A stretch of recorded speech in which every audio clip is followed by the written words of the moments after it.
Where's dinner? Won't be ready for an hour yet. An hour? I work hard all day and you can't even get dinner ready on time? Christ, can't you do anything right? Just for your information, the ceiling fell down in the bathroom today because you didn't plaster it when I asked you to plaster it. So I had to clean that whole mess up. Then the washing machine overflowed because you didn't fix it when I asked you to fix it. Then to top it all off, I had to go down to the school and talk to the principal, who said that Davy is displaying antisocial behavior. That's why dinner isn't ready yet, okay? Ah, you've been harping at me about that damn crack in the bathroom for 2 months now. I told you I didn't have time to fix it and you should call a carpenter. Yeah, you don't have time. You know why you don't have time? You come home, you bolt down dinner, you can't wait to go out and play cards all night with those boozing friends of yours. That's why you don't have time. Why don't you shut up? Is that all you can say to me anymore? Is shut up, shut up, shut up. Oh, God. What you have just seen is a reenactment of a marriage where communication has broken down and violence begins. Marital violence, willful physical abuse between spouses, is not a new problem, and it is one which resists stereotyping. It occurs at all levels, cutting across all socioeconomic and ethnic lines. Perhaps the most tragic thing about marital violence is that it is a hidden problem. Though we know it exists, we don't exactly know how widespread it is. And the reasons for this secrecy are to be found in our own attitudes towards it. I think that many people regard the family as a private unit, that people shouldn't intervene, that the police shouldn't go in and arrest the man. It's his business what he does with his family. A woman may feel in many cases that the beatings are her own fault. She buys into what society tells her, which is that she's responsible for everything that goes on in that family, including her husband's behavior. So if she's being beaten, that signals a failure of hers as a wife and a mother. Recently, the printed media has given coverage to husband abuse. Little is known about this aspect of marital violence. There's been one study, representative study nationally, that showed that there was a lot of violence directed towards men by women, but we don't know if that's out of self-defense on their part. It's probably a great deal of that is out of self-defense, and also we don't know how much injury is inflicted on either partner. But I think that the problem of wife beating is much more severe. It's much more frequent. The woman is much more likely to be injured severely, and she also has many more traps that keep her in the relationship. To help unveil the extent of the problem of marital violence, the Wisconsin legislature formed the Special Committee on Domestic Violence in 1977. Their purpose is twofold. First, to establish how widespread marital violence is in Wisconsin, and second, to suggest possible legislation that may alleviate the problem. This could include more money for counseling centers for both the abuser and the victim, additional shelters for battered women, and special laws giving the police more authority in restraining the abuser. Mandatory counseling for both the abuser and the victim may also be considered. I asked Representative Tuchinski, chairperson of the committee, to elaborate on their findings. Our experience has been that Wisconsin is no different than most of the states in the nation that have inadequate reporting. Domestic violence is probably one of the most underreported of all crimes. No one knows specifically how many cases are being reported. Nobody knows how many families in which violence is chronic. In Dane County, there were about 4,000 battered wife cases in a 3-year period. Wisconsin currently has no laws that deal with spousal abuse. Charges of battery could apply if the victim files a complaint with a district attorney. But is there a need for specific laws?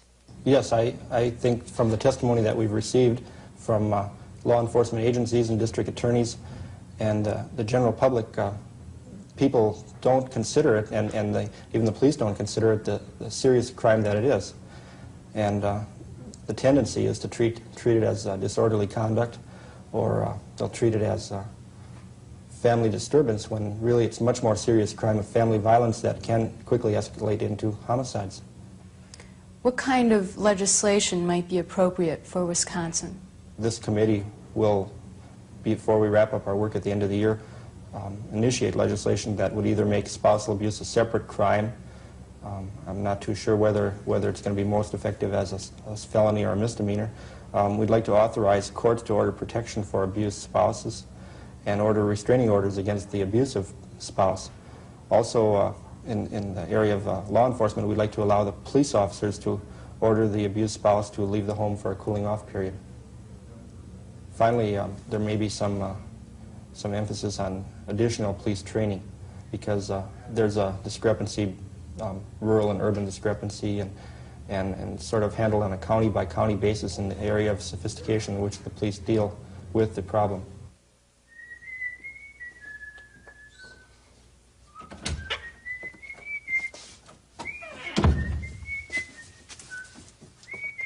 Where have you been? Out? Out where? None of your business where the hell I've been.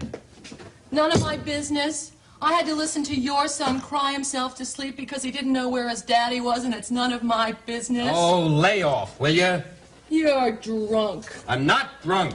I just had a few drinks. Ken, I don't know what's happening to you. I honestly don't. I'll teach you to get off of my back. Oh, Ken, I'll call the police. Yeah, and what are the police gonna do? What are the police going to do? It has been a major complaint of battered women and those who counsel them that the police, if they do anything, don't do enough. The criticism is that some police regard marital violence as a private affair and are therefore reluctant to take strong action, such as making an arrest or forcing the offender to leave the home, even where severe physical harm, usually to the woman, has occurred. Recognizing the fact that the police are often the first ones to deal with a violent couple, some law enforcement agencies have initiated training in domestic crisis intervention for their patrol officers. The practice of referring couples to counseling services is also being incorporated into some communities. But the police can only enforce existing laws. The Madison Police Department, though progressive in its approach to marital violence, has many of the same difficulties shared by police departments throughout the country. Training isn't, I don't think, adequate, however, in the sense that it's difficult to get police freed up to really do the kind of intensive training that you want. So the reality is a lot of the training is on-the-job training. Mike, what is your procedure in dealing with a marital violence call? Well, to begin with, when the dispatcher receives the call, he tries to ascertain as much information as he can, and then our policy is to send 2 officers, 2 squads, to any type of family trouble situation. The officers will respond and attempt to ascertain what's going on, depending on the situation, try to take whatever appropriate action there may be. David 4. David 4, go. Respond to 1505 East Dayton, 1505 East Dayton for family trouble. 10-4. We do all we can to cooperate with the community agencies that work with family trouble situations or domestic violence. One of the best services we have available now in Dane County is the Crisis Intervention Unit at the Dane County Mental Health Center. The primary agency the police work with in referrals is the Crisis Intervention Unit at the Dane County Mental Health Center. Bill Greer, counselor with the unit, talks about their activities. The Crisis Intervention Unit is a team of 9 professionals who respond to mental health emergencies within Dane County on a 24-hour, 7-day-a-week basis. What role does the Crisis Intervention Unit play in marital violence cases? The unit has the capacity to respond to those cases as they are occurring. And with this capacity, they can sit down with the couple while the issues are still emergent and while they're still willing to engage with a problem solver. Most of our referrals of this type come from the police, who've been called out on what they call a family trouble call. Then the police assess the situation, and if they feel that crisis intervention would be useful, they'll call us in. And therefore we go to the home, sit down with the couple, perhaps the police officer, and try to hash things out. And we try to offer alternatives to show the husband or the wife that there are other ways of expressing emotion, of saying, hey, I need you, of saying, I'm really angry, than physical acting out. So we can help by referring to agencies that offer job counseling. We can help by getting the entire extended family together, sitting down and talking about the issues that cause the couple to get into these marital spats. We can be available on an on-call basis so that when they feel the anger and the tension rising, they can pick up the telephone rather than picking up the gun or the chair or the frying pan. Are your services strictly on a voluntary basis? Yes. If the police are involved, we won't come in unless at least one of the participants is asking for some professional counseling. In the cases where the couple calls us directly, then we know that they are seeking help. The Madison Police Department believes that the use of a group, such as a crisis intervention unit, is preferable to arrest. The reality of the situation is you arrest someone, they'll be in court and virtually always be out on their signature bond or whatever that very day or the next day anyway. All it does is infuriate the person who gets arrested and giving them at least even more justification to come home and batter the spouse or be angry or, well, look what my wife did to me, she got me arrested. What about restraining orders? Again, it's no magic answer because just because there's a restraining order doesn't mean the person will stay away. I think the best the police can do is try to set up a good referral situation or system where people who at least are asking for help can get that help. Because legal avenues are often lengthy and difficult, and the fear of more severe beatings as punishment is always present, few women actually arrest their husbands or obtain restraining orders. Although mandatory counseling for the abuser and the victim has been recommended, only Milwaukee has begun this practice in Wisconsin. This means that the battered wife remains in her home, continually exposed to more, if not increasingly worse, attacks. For these women, the most important step for them is to leave the home. But until now, the alternatives for a woman with small children and no money and no relatives to turn to have been few. It is because of these circumstances that a growing number of shelters for battered women have opened. On April 10th, the Dane County Advocates for Battered Women opened a shelter for battered women. The house has a capacity of accommodating 8 women and their children. It is a refuge where battered women can live in an atmosphere of warmth and support with women who come from similar experiences. There is no other agency in the county right now that can provide 24-hour service to women and children who need to leave their home on an emergency basis. And as I said before, a big need for a lot of these women is for protection. They need a place to go where their husbands will not be able to find them, because many of these men are extremely violent, and if the woman were to go to a motel or a friend's house or a relative's house, the man may very well follow her there. He may have a weapon. He may harm her or the children further. Well, the criteria for entering the shelter right now are that a woman has been physically abused by a spouse or an ex-spouse or a boyfriend, or that she's been threatened with abuse. Right now we're accepting women on a first-come, first-served basis. Women can stay with us up to 30 days, and what we try to do is, if a woman is to assess how dangerous the woman's situation is, if a woman comes to us and she's in a very, very dangerous situation, obviously she's got to stay with us. There's no place else for her to go. What happens to the woman after she leaves the shelter? Is there any kind of an attempt to place her in housing, to help her find a job or daycare, give her that kind of security that she needs to continue? What happens to the woman when she leaves is pretty much up to her. and we will help her with whatever it is that she decides that she wants to do. A woman may decide that she wants to find other housing for herself and her children and not go back and live with the man who had been abusing her. And in that case, we can help her find housing, although housing for a woman with young children is very hard to find, especially if she's low income. Mm-hmm. A lot of the women may choose to go back and live with the man again, especially if they're married, and what they may want in that case is some counseling and some support in asking for things to change. What might some of those resources be? Okay, well, she might need legal aid. She may want a divorce and not have any money and need help getting a lawyer.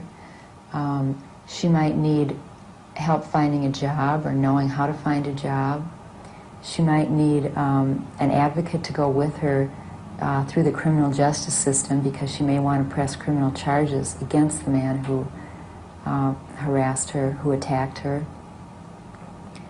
A big part of what we provide is emotional support.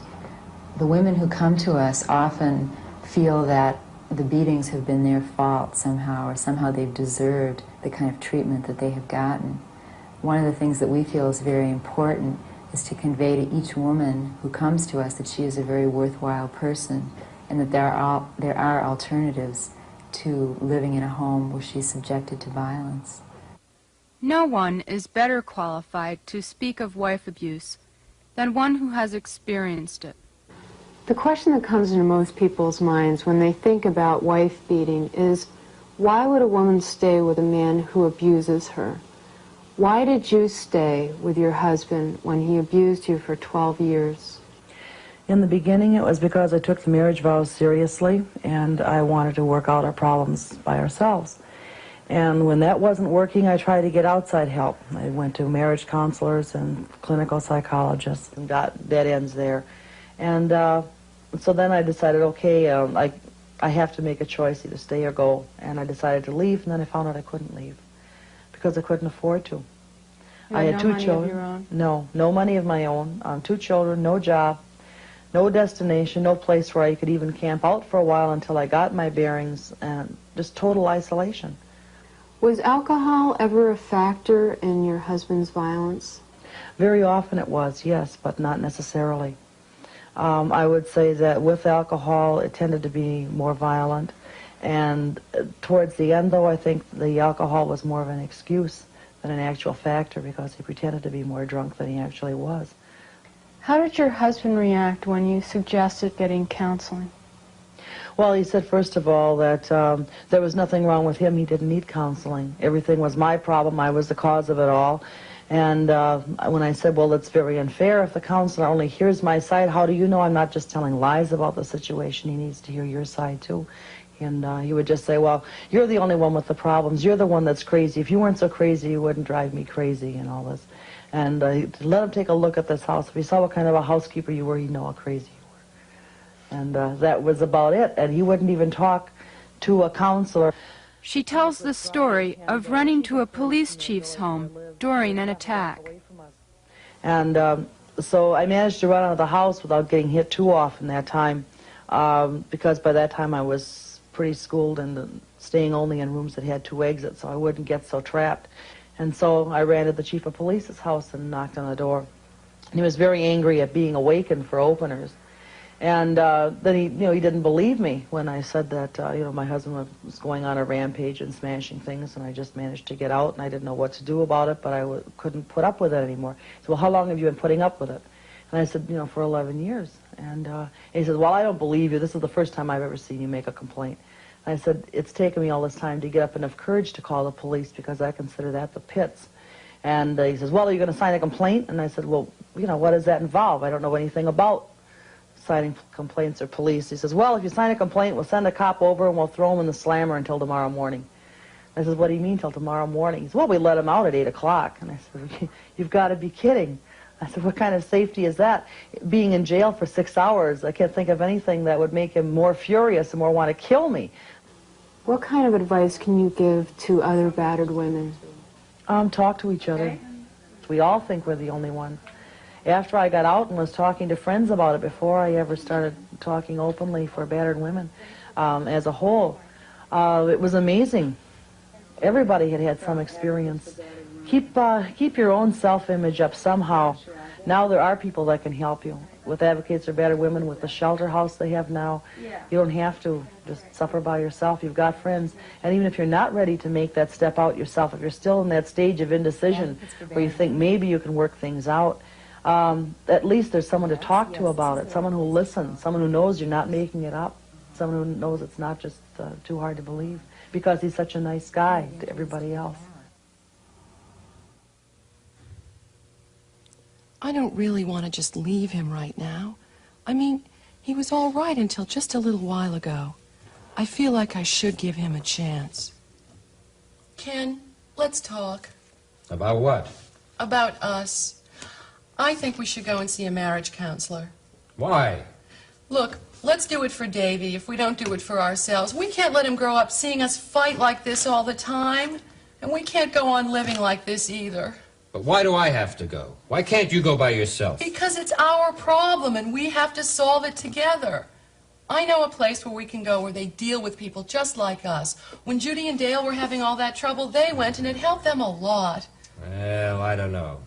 I'll have to think about it. Ken, dear, it can't hurt us to try. I don't want to go. Those who work with violent couples believe that marriage, divorce, or individual counseling may be useful. Although there is an increasing awareness that counseling for both the abuser and the victim is needed, services and counselors trained to deal specifically with violent spouses are still few in number.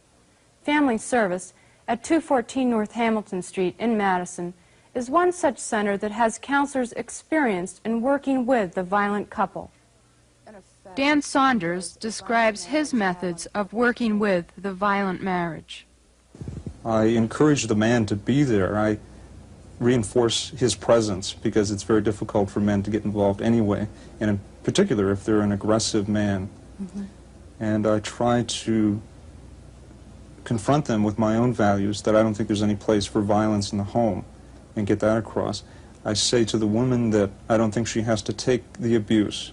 She has a right for a happier life, and that doesn't have to be part of her life. Why is it usually the woman who comes in for counseling?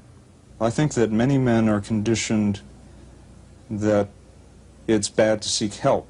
And they say, well, I don't need any help. I can handle this on my own. I'm strong. If I seek any help, it means I'm weak or I'm crazy or there's something wrong with me. And that's very frightening for them. Our actors have been confronting their problem together. While at work, Ken considers their troubles from his viewpoint. Why should I see a counselor? I'm not sick. She's the one that has a problem. There's a tendency at the beginning to try to externalize the blame and say that what they did wasn't their fault, that she was nagging too much. If she'd just shut up, then they wouldn't have hit her.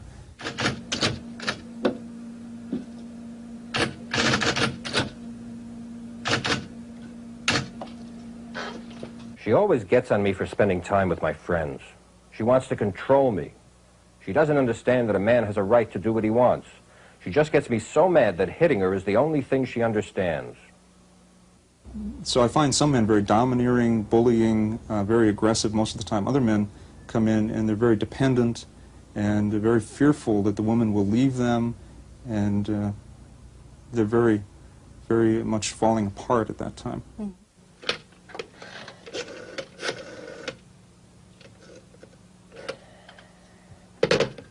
For all I know, this might be her way of proving that we need a divorce. Then she'd be gone for good. And she'd take David with her.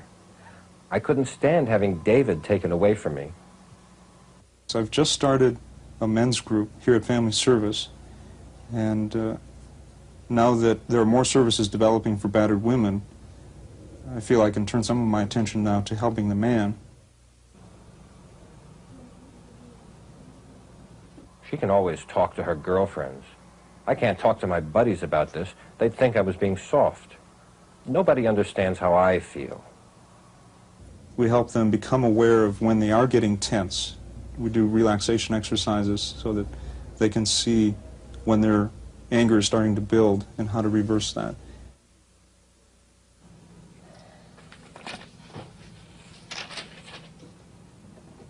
But she is right about David. He is having trouble in school. Maybe it couldn't hurt. Those who deal with violent couples feel there is still much to be done. How successful? Marriage counselors need to be sensitive to wife beating as a problem in itself and not to think of it as a symptom and minimize it as a problem and think that, well, it's really alcoholism that's the real problem, or it's because the woman is really too aggressive herself verbally, and point the finger at the victim, which often occurs. Agencies like the Dane County Advocates for Battered Women and facilities like their shelter home are absolutely necessary to deal with cases of battery, cases where the couple can't stay together because of the physical danger present. I think one essential thing that needs to be done is that services be made available at the times of day when the people can make use of them. Money oftentimes is a problem with family disturbances. And if you expect someone to take off 2 hours of work a week or whatever to go into an agency that's only open 8 to 5, you're not really meeting that person's needs. Different communities need to recognize the need for services for battered women. That goes for law enforcement, criminal justice, social services, mental health, anybody who's concerned with the welfare of women and children.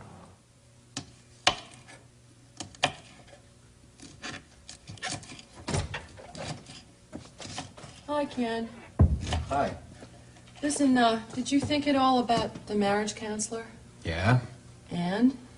Well, I don't know. Why don't you go first, and then maybe I'll come with you later.